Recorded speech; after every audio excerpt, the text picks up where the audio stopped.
Hi, I'm Maria Fernanda Ojeda Quintero. And I am Erika Morales Ochoa. The project consists in a pulse width controller. For this is implemented an IC LM555 to generate the pulses, and with two pods it's possible to vary the frequency and the duty cycle of a square signal. In this video, we describe the project made in Power Electronics subject on our 9th quarter of the major Electronic Biomedical Engineering. This project consists in a pulse width controller that integrates all the knowledge learned over the course. In this circuit, it's possible to vary the frequency from 0 to 3 kHz and the duty cycle from 0 to 100%.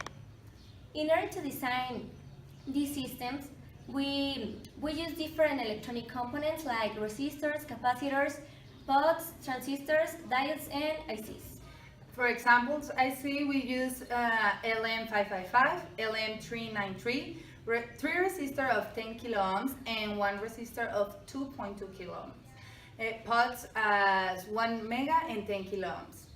We use one capacitor of 47 nanofarad and transistors such as IRF640.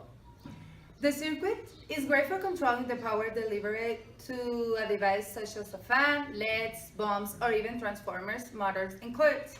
By adjusting the pulse width, you can easily control the speed of these kind of devices. The circuit will run from 6 to 12 volt DC supply, and the output can be made as an open collector for high voltage switching. The two pods are used for controlling the frequency and the duty cycle of the output. The first one adjusts the rate at which capacitor is charged for modifying frequency, while the second one acts as a potential divider, allowing a specific voltage to be put on the intervening input of the pump. This voltage is used to control the pulse width of the output. The output duty cycle or pulse width of the device can also be controlled by an external voltage such as a microcontrollers or analog signals. Once that the project was built, we made the first test with a resistor as a load to verify the output voltage was expected. Then we continued making tests with a bomb, and we could observe the behavior of the signal varying the pods. Finally, we use a motor and we can check the system was working properly. Yeah, as conclusions, in this project we learned a lot of things.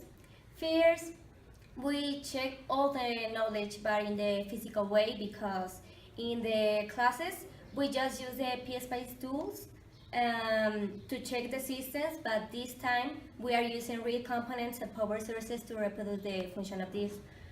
All the things that we learn can be used to design and build devices that can be used in either industry environment as well as ordinary applications. But the only challenge that can be present is choosing the components and the correct values of these necessary to obtain the frequency and other parameters required for a properly functionality. Thank you. Thank you.